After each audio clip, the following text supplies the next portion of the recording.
she didn't give a damn about anybody. But I am not going to sit here to you, Todd, and say, oh, I care so much about everybody, because, you know, it's one of those things that I just don't do anymore. It's been too long.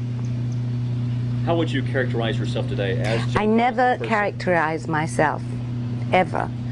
I've long done, I'm not Sybil Shepherd. I'm a person who loves life. I'm a person who has many friends, a wonderful family, a wonderful relationship. I'm doing what I'm doing. I think I have never been unkind to anybody, either in business or in my personal life, intentionally, maybe sometimes. I think I am strong-willed in my work, which means that if I don't like the way a director is directing a scene, I will tell him so. And I don't suffer fools gladly, because I'm too old to suffer fools gladly. I really don't have time to be around people that I think are a waste of time. So I choose the people I'm with, and I have a strong group of very loyal friends, both in America and in Europe. And I consider that I'm very content and happy with my life. And is there any role that you would like to play that you never have played? You were in the Flintstones. You're going to be in Will and Grace. Well, that wasn't one of the roles I wanted to play, but they're selling a fabulous doll of me on the Flintstones on the internet, which is a great porcelain doll dressed in my clothes. So it's really cute. Any role I'd like to play. You said in the Flintstones that was a role that you did want to play? God, no. No, it was fun. It was a cartoon character. I can't say that there is any particular role that I'd like to play. Maybe I'd quite like to do a Tennessee Williams. Maybe Sweet Bird of Youth would be something that I'd quite like to do. But it's very, very wearing to be very emotional on the stage night after night after night after night. You know, it's footsteps in the sand. You wear yourself out and you cry, which is what we do in love letters. We cry several times, we laugh, we have to go from being deeply sad to being like turn on a dime and be really happy.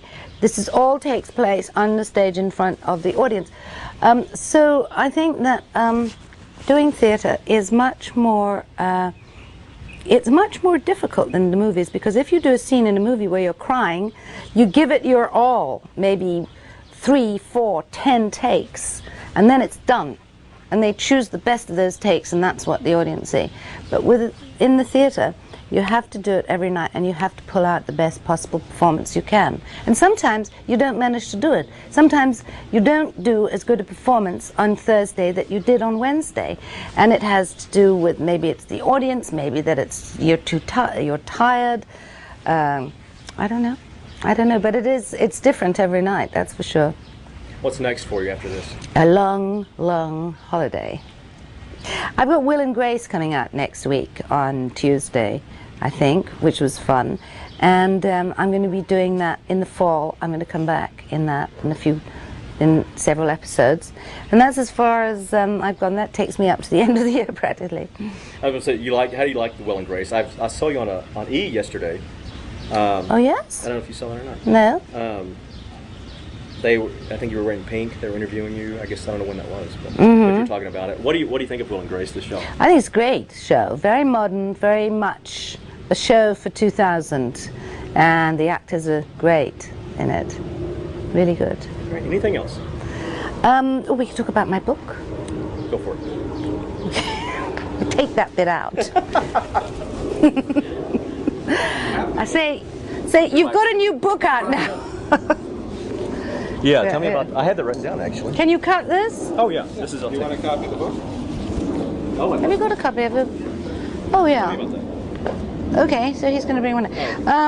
Well, I have a new book out, which is doing very well, which is called My Friend's Secrets, and it's interviews that I have done with about 20 of my well-known friends, Ivana Trump, Shirley MacLaine, Stephanie Powers, Joan Rivers, all talking about their modus operandi for beauty, health, and inner and outer peace.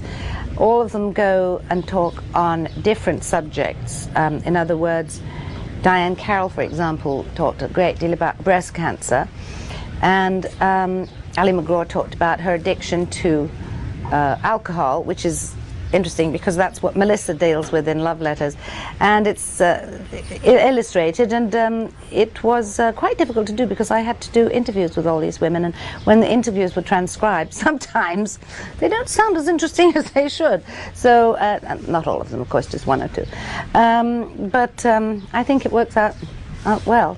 You want me to show it to you? Sure. Paige copied. She left us an autograph. She did? She did? For who? For you, the autograph, not her. For who? She went out and bought the copy. Okay, the publisher. Okay. Oh yeah, so this is it. Filled with fabulous pictures. Look at that. There we have that, and then we have with Avalana, and then we have with Stephanie, and then we have with Shirley and McLean. That one was taken a few years ago. And Joanna Lumley, you know, Patsy in Absolutely Fabulous. She's great. But so yeah, I like writing. I might even start writing another book this summer if I can get up the energy, but I think I'm probably going to spend a lot of time chilling out. France And Greece and London. Yeah. Do you miss? Well, do you get back to London often? Well, I live there. Oh, that is. Okay, I thought you lived in California. Yeah. Oh. So I haven't been there for 5 weeks now. Okay. Right. Well, we're going to two-shot of you and I gabbing. We're actually the interview's over, so. Okay. Oh, it is. Oh, right. Very painless, I guess. And It's really hot now. Isn't it? Something got him.